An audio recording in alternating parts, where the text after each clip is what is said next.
Assalamualaikum warahmatullahi wabarakatuh. Waalaikumsalam warahmatullahi wabarakatuh. Alhamdulillahirabbil alamin. Bertemu lagi bersama saya Mas Ansor. Kemarin kan habis liburan semester UTS kan. Kita memasuki semester 2. Sebelum semester 2 kemarin materi SKI membahas tentang apa? Tentang dinasti Ayyubiyah. Kemarin kan pertemuan terakhir membahas tentang kemunduran dinasti Ayyubiyah. Sekarang membahas dinasti Mamluk. Saya jelaskan ini. Kelahiran Daulah Mamluk. Daulah Mamluk ini berkuasa pada tahun 1250 sampai 1517 Masehi. Meskipun Daulah Mamluk terdiri atas berbagai ras yang berbeda-beda, mereka mampu mengapresiasi dengan baik pembangunan, arsitektur, dan kesenian. Sehingga dalam kedua bidang itu, Mesir boleh dibandingkan dengan daulah-daulah yang lainnya. Bahkan Kairo hingga saat ini masih menjadi tempat yang indah bagi dunia peradaban Islam. Daulah Mamluk berfaham Islam Sunni, serupa dengan pendahulunya Daulah Ayyubiyah. Saya jelaskan sedikit ya.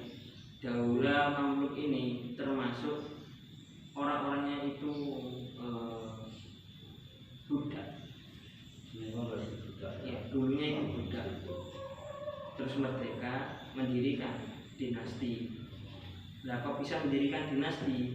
Karena dibiayai oleh dinasti Abbasiyah. Ya, sejarahnya itu dibiayainya dengan apa? Dengan cara berdagang. Jadi warga-warga itu dagang semua, terus bisa mendirikan dinasti Mamluk tersebut dan bisa mengembangkan kota Mesir hingga saat ini. Ya, sangat berpengaruh banget. Terus fondasi kekuasaan Daulah Mamluk diletakkan oleh penguasa pertamanya, Sultan Asoroja Ad-Dur. Ia menerbitkan keping mata uang yang menyandang namanya dan pernah memerintahkan agar namanya disebut-sebut dalam khutbah Jumat. Selama 80 hari Sultan Asoroja Ad-Dur berkuasa di Mesir. Daulah Mamluk terbagi menjadi dua, Mamluk Bahri dan Mamluk Al-Burji. Jadi sebelum berdirinya dinasti Mamluk itu ada dinasti Ayyubiyah, yang mana khalifah terakhir yang namanya siapa ya? Bapak lupa itu mengalami kemunduran pada dinasti Ayyubiyah. Faktor internalnya ada perebutan kekuasaan, adanya serangan Mongol, terutama ada serangan dinasti Mamluk, ada terpecah belah, ada yang adu domba di dalam dinasti kedua tersebut. Jadinya dinasti Mamluk menghancurkan dinasti Ayyubiyah dengan tujuan dinasti Mamluk tersebut berkembang pesat, ya kan? Dan penguasa pertamanya yang bernama Sultan Asoroja Ad-Dur ingin namanya terkenal. Dengan cara apa? Kalau pas khutbah Jumat namanya disebut, contohnya Nabi disebut, terus paling khususnya ya khalifah pertamanya itu Sultan Asoroja Ad-Dur. Terus dibagi menjadi dua. Yang pertama Mamluk Bahri, itu awal pendiriannya 1250 sampai 1390 Masehi. Penguasa Mamluk Bahri pertama adalah Sultan Izzuddin Ayyubiyah yang berkuasa tahun 1250 sampai 1257 Masehi. Awalnya ia adalah panglima utama Daulah Mamluk. Mamluk Bahri pada awalnya adalah pengawal-pengawal yang dibeli oleh Khalifah As-Saleh Al-Ayyub dari Daulah Ayyubiyah dan menjadi sultanah di kemudian hari. Jadi Sultan Izzuddin Ayyubiyah itu masih menangi dinasti Ayyubiyah. ya kan? Karena apa?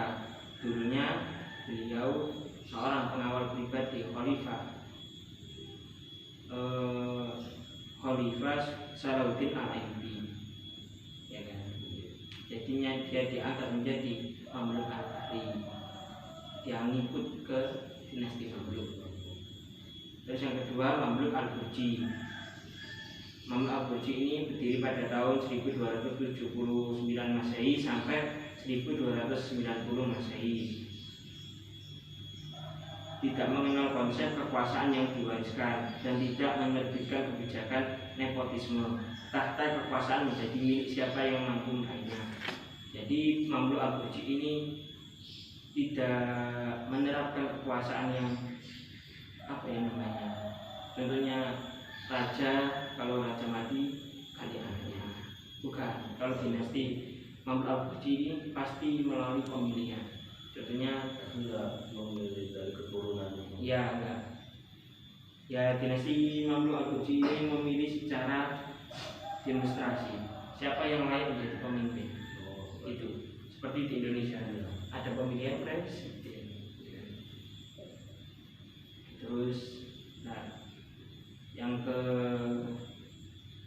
ketiga, sekarang pemimpin terkenal Daulah Mamluk. Di setiap dinasti kan pasti ada seorang tokoh besar dalam mengembangkan dinasti tersebut kan.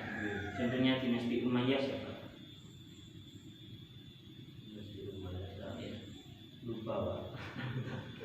Juga lupa. Kalau Abbasiyah kan Harun Ar-Rasyid. Oh sih, dinasti Umayyah itu Umar bin Abdul Aziz.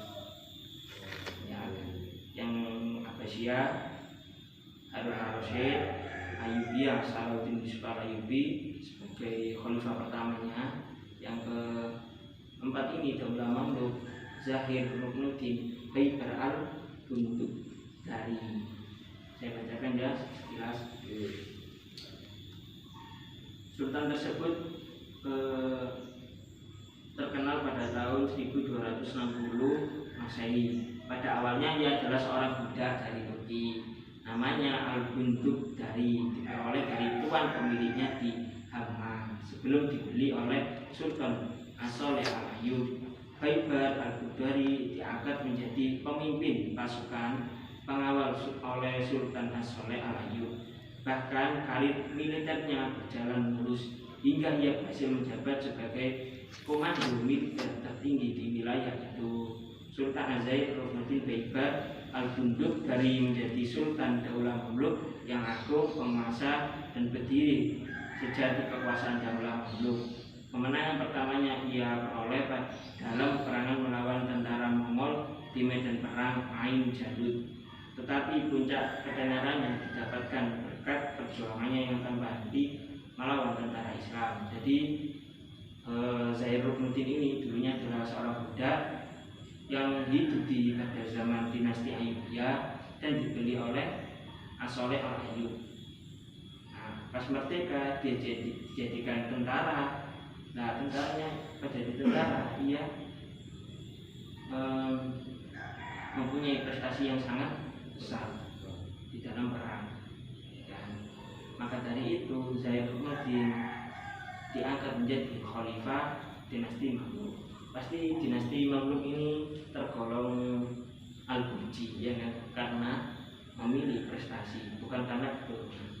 Al-Burji apa itu? Yang tadi loh, dinasti Mamluk yang memilih pemimpin dengan cara dipilih atau melalui prestasinya. Terus sekarang kemajuan peradaban Islam pada Daulah Mamluk.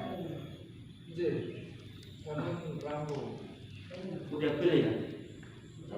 Oh ya, untuk kemajuan peradaban dan kemunduran minggu depan ya. Sekian dari saya. Assalamualaikum warahmatullahi wabarakatuh. Waalaikumsalam warahmatullahi wabarakatuh.